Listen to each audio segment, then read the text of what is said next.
April and May are the hottest months of the year in Belize.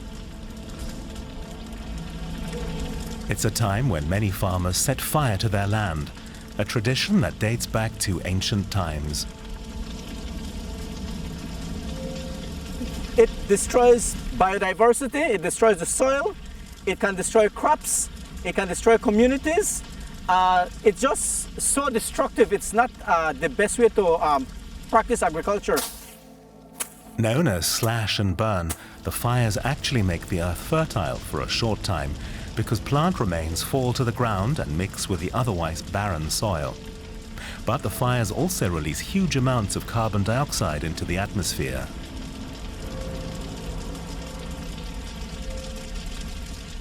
We've come to Toledo in the south of Belize.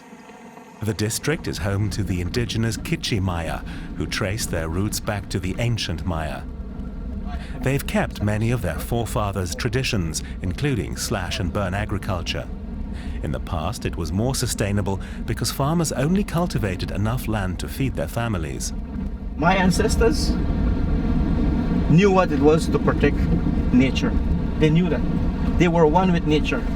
But as commercialization of food comes into the picture, we start making money off food. So we sacrifice all of those things like nature and sustainability to make money. Gustavo Requena works for the non-profit organization Jacche.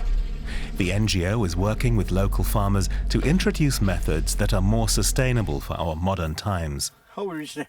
Another problem with the fires is that they often get out of control, like this one, which has spread to a neighboring field. Our goal would not be to eliminate fires completely because it is a part of the culture and a part of the tradition. What we would want is to put in place the best practices to ensure that we protect biodiversity and other farms, because escape fires do also threaten other farms, because when a fire escapes and you have no control over it, you can damage communities and people's lives. So alternative options are needed. Gustavo Requena and his NGO are pursuing a number of different strategies, including cocoa farming.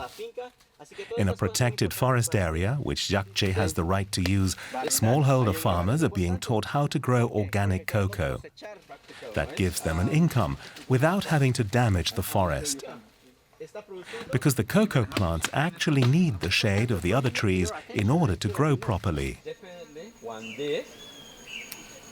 Here in the reserve, there are strict rules and guidelines that we abide by. For example, zero use of pesticides, chemicals, and the use of fire is controlled. In another part of the forest, outside the protected reserve, there are plans to start growing corn and beans. Instead of slash and burn agriculture, inga trees are making the ground here fertile. Farmer Orlando Kukul planted them 3 years ago. The tops of the trees now form a canopy overhead, and the leaves and seeds that have fallen to the ground have created a nitrogen-rich soil, as fertile as after a fire. You can even find the mulch. There's black soil now. See, has a lot of mulch. We had restored back the soil. It's more fertile, you can see. With help from Jacche, he plans to sow the first maize seeds in a few weeks. But first he'll cut off the tops of the trees to allow more light for the plants. The trees will grow back again later. When he used to slash and burn, the land would lie waste for years after the harvest. Now wildlife is starting to return. First, I don't even see any more birds around, and even rabbits. And even deer, there was a visitor the other day, there was a deer here, and I'm happy they are like coming back closer, because if I was going to do burning, all the smoke or the fire gonna chase so much, and even animals are afraid of fire, so they just got to run. Gustavo Requena is hoping to convince more farmers of the benefits of these sustainable farming methods. He says it's obvious that things need to change. Here, another piece of forest has just been burned to the ground. Bananas.